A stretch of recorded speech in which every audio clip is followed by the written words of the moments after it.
Dans ce chapitre sur comment sortir d'une situation difficile, comment transformer un moment de tension de la relation pour retrouver de la fluidité et de l'harmonie, il y a forcément des points d'attention hyper importants. Le premier point d'attention va concerner le bon lieu et le bon moment. On ne peut pas sortir d'une situation difficile si on ne s'assure pas que les deux sont disponibles et que le lieu va être propice à pouvoir agir cette transformation. Alors, une chose vraiment importante, c'est que le lit, la chambre à coucher,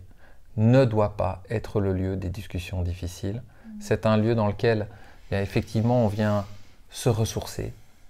on vient se reposer,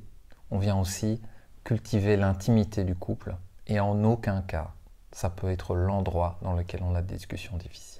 Voilà, et peut-être vous avez déjà vécu, comme nous l'avons vécu, ces moments où quand même c'est arrivé dans le lit, dans cet espace, et où on s'endort pas très bien, pas de très bonne humeur, où on se réveille peut-être encore un peu abîmé par la discussion de la veille, et où on est passé à côté de préserver cet espace qui est l'espace du lit, l'espace de la chambre à coucher. Donc notre proposition maintenant, c'est vraiment de pouvoir s'engager à partir d'aujourd'hui, de dire, eh bien, je m'engage à veiller, à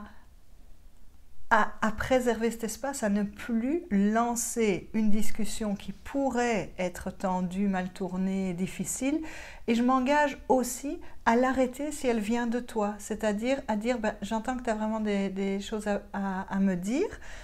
je vais reprendre rendez-vous avec toi demain pour ça, mais pas ici. Et donc des deux côtés, on peut vraiment dire, on va garder cet espace comme un espace sacré, celui du cœur de la relation.